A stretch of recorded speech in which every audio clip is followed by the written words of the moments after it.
Hello, sir. Oh, you switched back to your phone? Yeah, it's That's fine. I don't know what the hell's going on with my email. How are you, man? Good. How are you? I'm good. Once your voice came on, my dog perked up. He just all of a sudden heard another voice. Don't say the word that begins with a T, T R Nothing E that A begins T, with the G.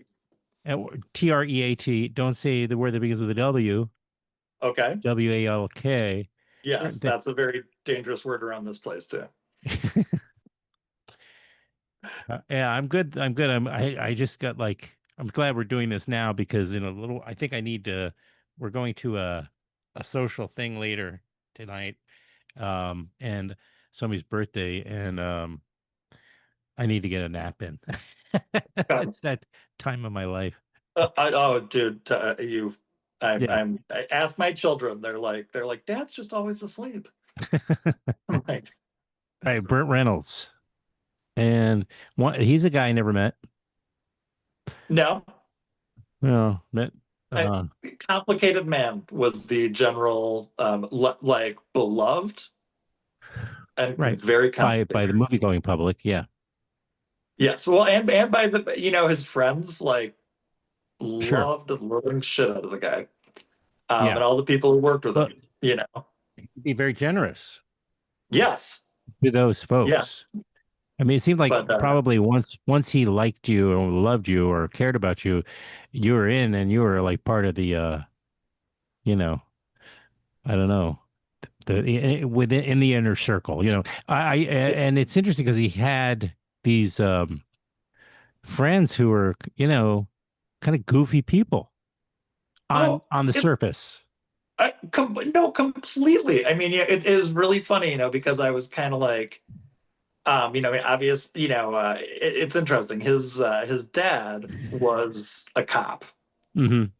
and like a real badass, like kind of small town, not even, I don't know if it's small town, but like kind of Florida, old style. uh I think he was like chief of police in like Riviera Beach or something. And Right. so, Bert did not come up in like, a real, kind of like he came up in a pretty conservative world. And then here his like best buddies with Charles Nelson Riley. Right. Um and Dom DeLuise was married with children, but I mean, I always had a vague sense that Dom might not be 100% straight, but I don't Hmm. know. And then there were a bunch of other gay people who worked at the theater, and like, yeah, I mean, it's kind of interesting for a guy who was like this big movie star. I mean, like he had he was very. I can't remember who else was there. There were somebody was telling me about who was very openly gay, especially for that time. And and then Bert was like totally that didn't matter to him at all, which is, really kind of, interesting for a guy from his background and, Macho guy. Yeah. yeah. Right. I mean, it's not like, it's possible other what we call macho actors of especially in that period, might not have cared or, like made a fuss over working with people that were gay and even out gay. But to select, them in the inner circle, I mean, and bring them close, like they were close friends, but he really, so he's, Charles Nelson Riley, a little affected, a little bit. His one of the guys that didn't make it into the story, but one of my favorite um things was somebody told me about, how all that there were these apprentices at the theater, Yeah. Right. who were kind of learning to be actors, but they'd also do And can we just say because we're kind of starting mid yeah, why don't thoughts you here. Oh yeah, just I'll just say since you're talking about this these apprentices, we're talking about the Burt Reynolds Theater, which he built from ground up in a relatively remote rustic part of Florida, Jupiter. the town of Yes. Jupiter, Florida, which was not, it was, yeah, like kind of a, not exactly barren, but not known for the arts. Can we say that much? Well, And, yeah. and he built this theater, and I'm starting to formulate some thoughts about all of this, but why don't you continue? You were starting an anecdote about some of these, of the, young folks, right, Yes. that were brought in to, were they taking That's- classes, these apprentices? What? Yes. So, well, I mean, first, so he built it in Jupiter. Jupiter now is, home to Michael Jordan, home to Tiger Oh yeah. Woods, Rory McIlroy, half the guys on tour at the time.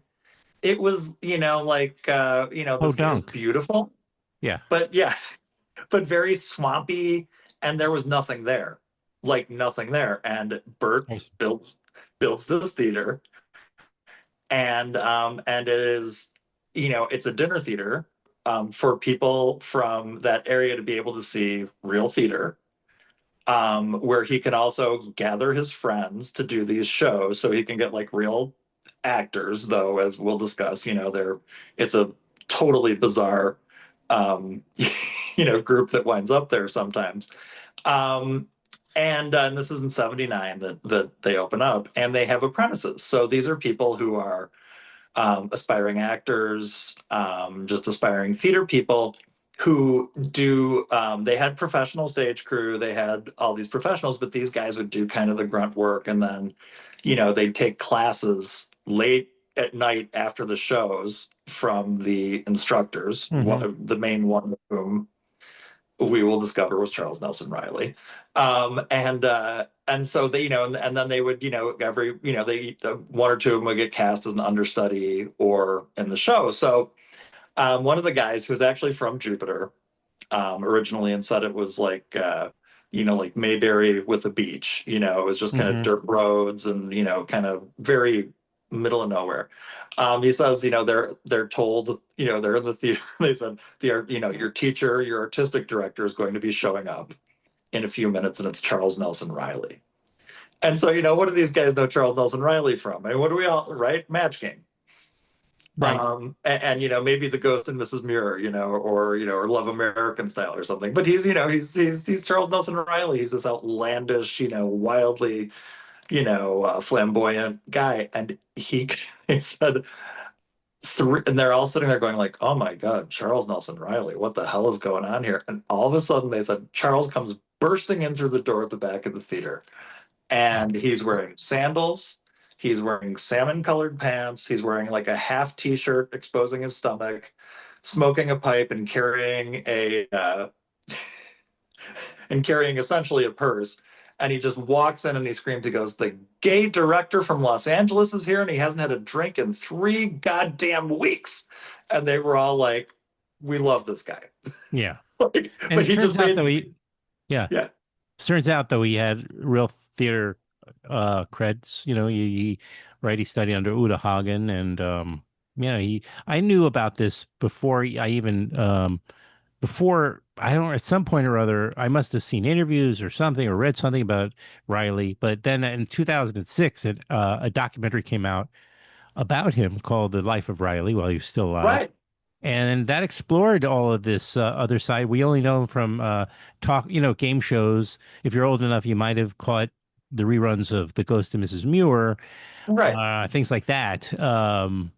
But Match Game, of course, was where he called his home for quite a while. It paid the bills, Yes. and he's probably doing theater on the side, or as well, I should say. I don't know. Uh, And his students in LA were, like he was a really respected teacher, and like Lily yes, right. Tomlin and Bette Midler and Liza Minnelli all Mhm. took, classes Right, from right. him. Yeah. So, yeah, so Bruce, I'm sorry, so Burt Reynolds and him obviously very close friends. And we brought Yes. him on to be like a kind of the anchor for, one of the directors that he used regularly in the 10 years that this theater existed from 79 to 89. Yeah. Yeah. Uh, I would say, a lot of different people directed there, but a lot, I would say the three people who directed the most shows there were Dom DeLuise, who also was, in addition to being Dom DeLuise, was apparently a brilliant, acting teacher as well. Wow. and a really good director, Hmm. and Burt and Charles Nelson Riley, which Right. always struck me as I mean especially before I knew about the backgrounds or about the Uta Hagen Yeah. stuff, and I was like, this is like the craziest goddamn thing I ever heard in my life. I'm like, here are these bizarre shows directed by Charles Nelson Riley, at this little dinner theater in Jupiter, Florida. Yeah. Well, it just seems that I say Reynolds, yeah, I think you started off saying he was a complicated figure, but not just complicated in a difficult way, but complicated just in a very, you know, uh, curious way, because, he kind of seemed to always sort of live in this tension, within the tension of broad comedy and wanting to be taken more seriously. I don't even know if he cared so much. Maybe it was just like he wanted to do serious work. Yes. And he also just loved getting, like improvising with his friends and doing Smoking the Bandit movies, or what was the other one? The race, The Cannonball Run. Cannonball Run series. These are not very good movies, but you got the one thing you could take away from them is these guys are having a lot of fun, and it was infectious watching it. Yes. And if you decide I'm not going to really overthink this, I'm just going to kind of go along, you could enjoy it on a certain level for sure. I mean, obviously, some percentage of the population absolutely loved it. So, and then I think he also felt like he wanted to be taken seriously by his peers, maybe, and or he just had an appetite for doing some things that were more meaningful. Yeah, he it was interesting. I mean, I think he was all he was I mean, he was really the biggest movie star in the world for about Oh, 6 or 7 years.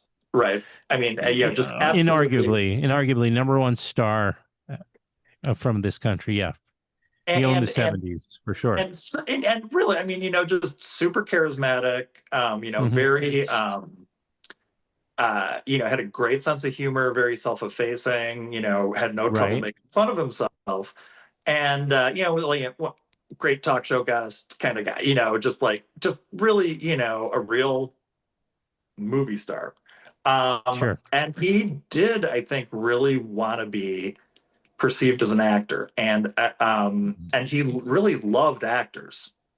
I think But that was, a lot good. yeah, I'm sorry to interrupt you. I just wonder if maybe the theater really fed that, for him. Like I also get the sense it's why I hesitated to say like he wanted to be taken seriously by his peers because I don't know that he cared that much. Like he was this huge movie star. He obviously had a lot of self-confidence, and maybe the part about doing serious work or creating stuff that had a little bit more heft to it was satisfied by the Jupiter, his theater company there. Yeah, I mean, I think it did satisfy part of it. I mean, I do think, he was one of those guys, and I'm not sure I'm going to have a lot of like great specific examples, but like who always wanted to make the choice to do the serious part or to do the different kind of movie, and then either made the wrong choice Yeah. or, chose the wrong serious movie, or said, "Oh my God, they're offering me, Smokey and the Bandit 14, and I'm gonna, be Yeah, right, able, exactly. So he was, I think, very conflicted about that because I think he viewed himself as and apparently he also was a very good acting teacher. Oh, And he really took it seriously, which is not the impression one gets when you watch. It was actually funny. I interviewed a zillion people. A lot of people didn't make it into the story, and one of them was Catherine Bach, who played Daisy Duke yes. on the Dukes of Hazzard, Yeah. and she's lovely person, and they all loved Bert, and she Right. goes, if you really want to know, she's like, I had a lot of fun down there. She's like that. She goes, but when I made Smokey and the Bandit 2, she's like, that set was like the craziest, most fun ever. Cause she's like, you're out in the desert and you're with like Shirley MacLaine and Sammy Davis and all these like random Oh comedians wow. from the 70s, and she's like, and it was just nuts. So he really did, he loved that whole thing of collecting his friends. I mean, and he Right. really, Yes. Yes. that was I think the biggest thing for him was he got to hang out with his buddies and do what he liked. So maybe just caught in between this sort of compulsion to create a family situation with his friends, like in movies, and then Right, also but giving up this the reputation of being a serious filmmaker or a serious artist. I mean, in the process. right, So, and I just don't know that he cared that much, but maybe he. Like I say, and I've repeated myself, like, maybe the theater really kind of was that place where he felt he could channel that, and it must have been very hard for him rather, at the end of the '80s.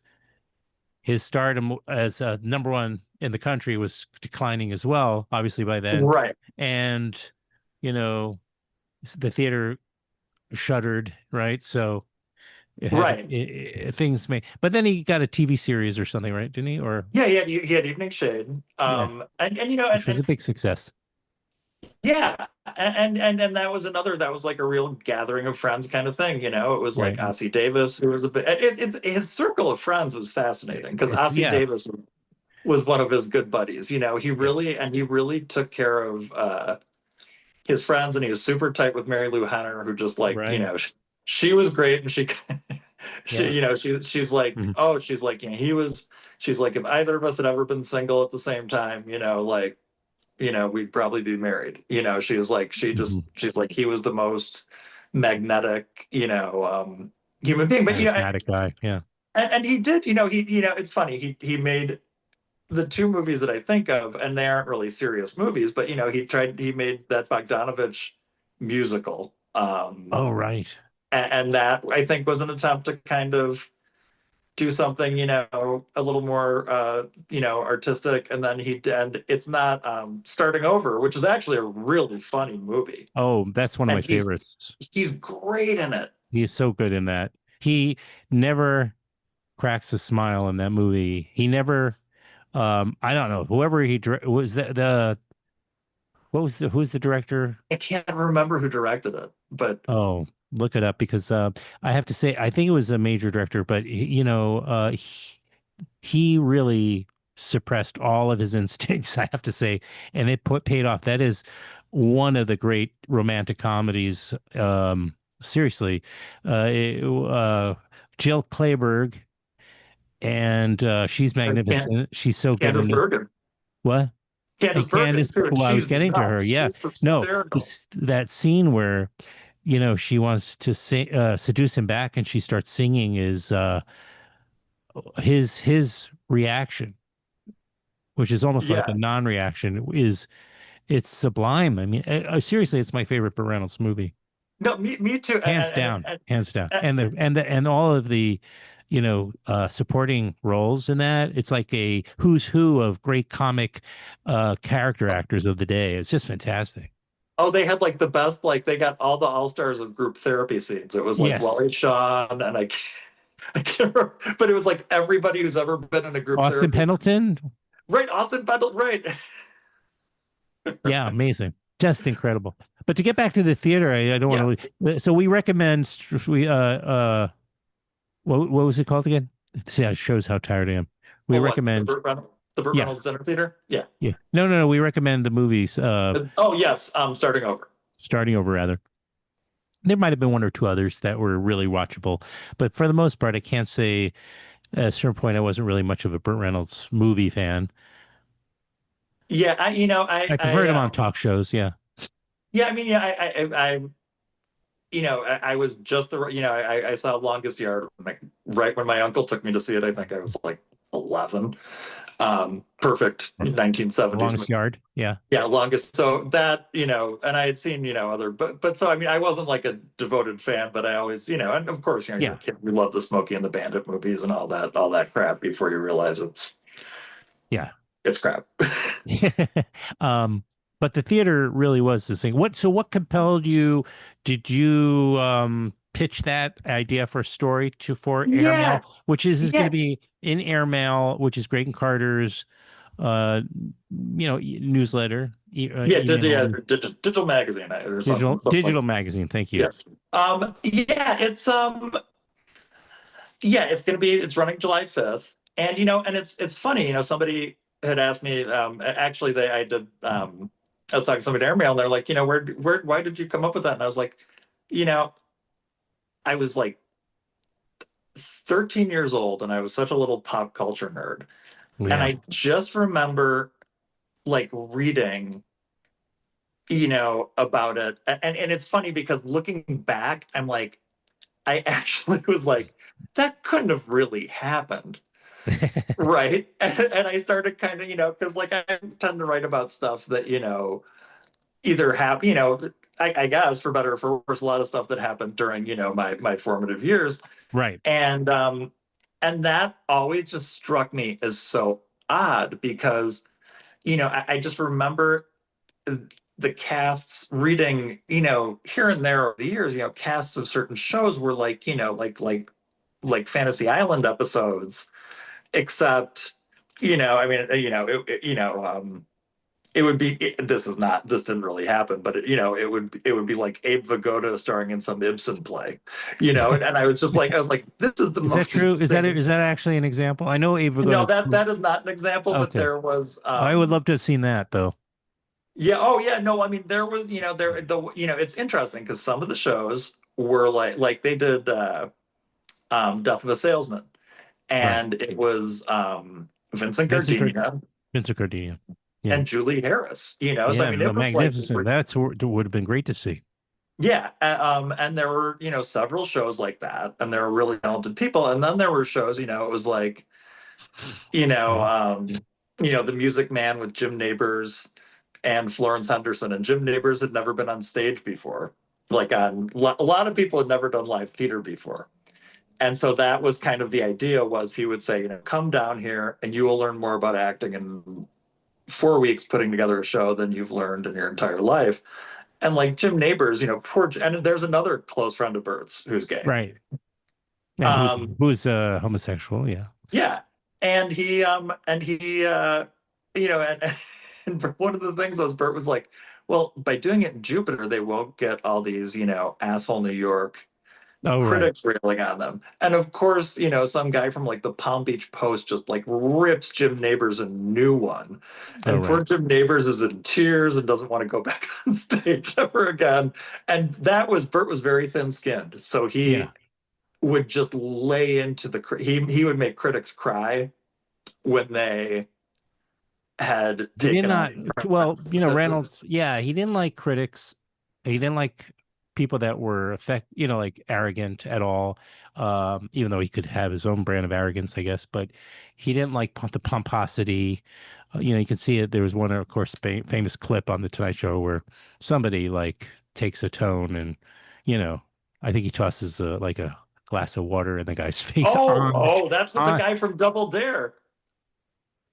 So you'll have to elaborate. There was some kids show Oh, where everybody got where like the host, it was just like they just all get foam poured on them and all this bull crap. yeah. And that is a great interview because yeah, he was sitting there and he was in the second chair, and I think he was like, it was the host of the show, and they the guy kind of made a smart ass crack towards Burt, and he was just basically like, "Screw it, I'm Burt Reynolds," so he threw water in his face, Yeah. and then they wound up literally almost having a physical fight, and then they Oh, got pies for them to throw at each other's faces to kind of try to, and Burt slammed the pie in this dude's face. and I think the other guy was holding his pie, and Burt Reynolds also Yes. didn't he like? I may be remembering wrong, but No, yeah, but that is worth watching on YouTube for yeah, anybody yeah, who yeah, yeah. But wow, but yeah, yeah, so they had other shows that were, just completely nuts. And hmm or, that you'd have like they did Martin Sheen did a lot of shows there. yeah, yeah. He did a couple of plays there, right? Yeah, and he, he said something like, the only two people who can get me to be on stage are Joseph Papp and Burt Reynolds, which is kind of wild. But they did One Flew Over the Cuckoo's Nest, and he played McMurphy, and they Right. got Will Sampson to play the chief down there. The guy Was that who the played original the role. actor That from is the the original movie? actor, Wow. and and then Adrienne Barbeau played Nurse Ratched. Oh dear. He just liked his curvaceous women. Yes. But and Sally Field was gorgeous, of course, but I guess she never acted, or maybe she did. She did the first show there. Oh, okay.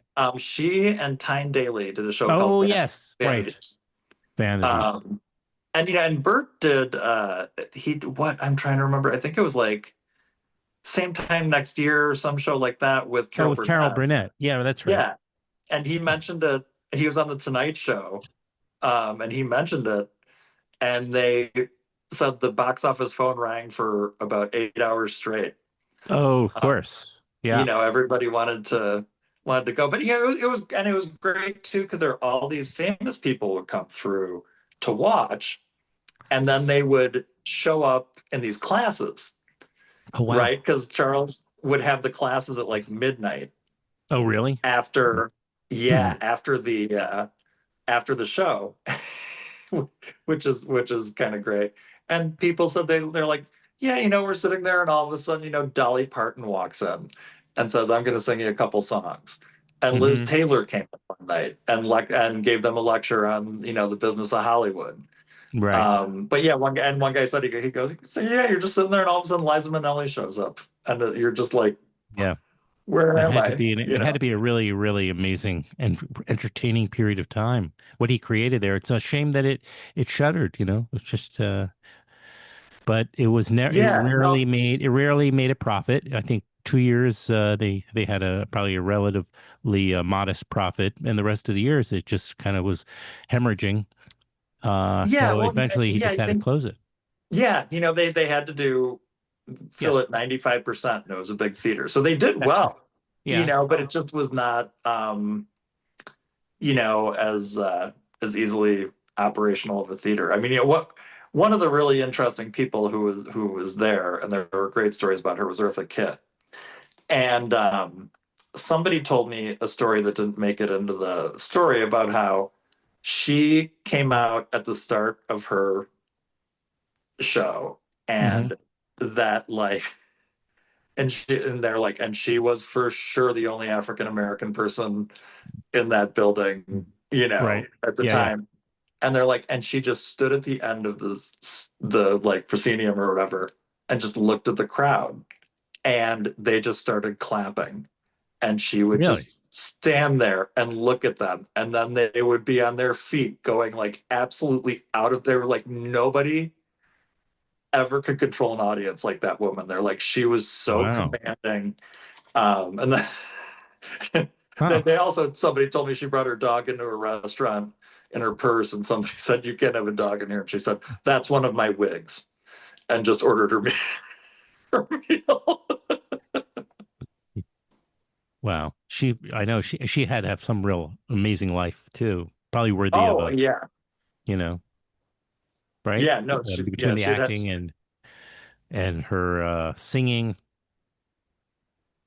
yeah. you know, probably all the people that starred, all these serious actors that starred on the Batman series could be an article or something. I don't. Oh, that would be a great article actually, Yeah, because because yeah, I that mean, was like, also very odd. oh, Like, Vincent Price and right. Yeah, yeah. um, David um, Wayne and right. Victor Bono Victor Bono, of course. That's was right. always my favorite. I always thought there would be a Yeah. great novel and somebody just getting hit on the head and believing they were Then there somebody was like, else. and then there were like the Frank Oceans, you know. Right. But he was a great impersonator, right? Wasn't he? He Oh, he personally was did a amazing. Yeah. great Kirk Douglas. I guess he was best known for that. Right. Anyway, that's something I'll let you work on. Uh, yeah. Is there any hope that there'll be another Josh Karp book in the future? Yes, I'm working on two different things, one of which is a golf book right now. A So what? that is a golf book. Oh, okay. What my second book was a golf book. Hmm. And it's It's I a sure. mostly do Yeah, it's a sure sort of yeah, audience for that, I suppose. yes, and yeah, and you can't beat getting paid to play golf for work for a while. Hmm. Um, and then I'm also, I'm trying to do a book, though I need to get the permission of the family of a actor of our generation who died um, young, who I don't want to say who it is Divulge. because out of respect for the family, but I'm Sure. kind of trying to work on that, and that would be Well, an amazing opportunity to do all right. that. Well, I wish you good luck with that. Thank you. In the meantime, this article to So it. the miracle at the truck stop. That was what I mean, Charles Nelson Riley called it, because when Burt showed them where he was going to build the theater, the yeah. only thing around there was a truck stop where apparently Charles Nelson Riley would go eat dinner about 3 o'clock in the morning among all the truckers. To each his own, I say. Have nothing but warm feelings for Charles Nelson Riley. So anyway, it will be available on the digital newsletter Airmail on July 5th, you mentioned. July So 5th. after celebrating our country's birthday, you'll have the pleasure of waking up the next morning and reading all about Burt Reynolds and his dinner theater in Jupiter called the Burt Reynolds Institute. Right. What was that? Right. See, I read That your was, article oh, clearly, good. Well, thank you. That's all. Well, I'm always going to read your stuff, except Well, maybe not thank the golf stuff. I'm a very poor golf player. Maybe I should be reading your stuff then. Perhaps that's Well, the I'm few happy to. occasions where I played. I've not impressed anybody. Well, I will not blame you for that. It's not necessarily something to be taken up Yeah, lightly always. no. So, My tennis playing isn't much better, but my girlfriend's so bad as well that we enjoy just picking up balls, and which is the the majority of the exercise that I get on the tennis court is picking up balls, chasing after them and picking them up, and you know, but it's good to do it. And now the biking thing has become for me my new passion. So yeah, it's not where you. I think seems like you live in an area that's good for biking too. It looks yeah, beautiful. yeah, for sure. Yeah, it's it's not urban at all. We live in a village. And all right, well, this has All right, been man. fun. This has been fun talking Burt Reynolds. And let's keep it going. I look forward to the next piece and potential books coming up. And you can always just schedule yourself here. You don't have to. I would like if you ever want to talk about North Dallas 40, I'm your guy. I Okay, rewatched well, it. I will revisit that, and we can do it. We can do a part two. Let's do it. All right, All right, sounds man. good. All right. Thanks, Adam. Okay, you have a good trip tomorrow to Dayton.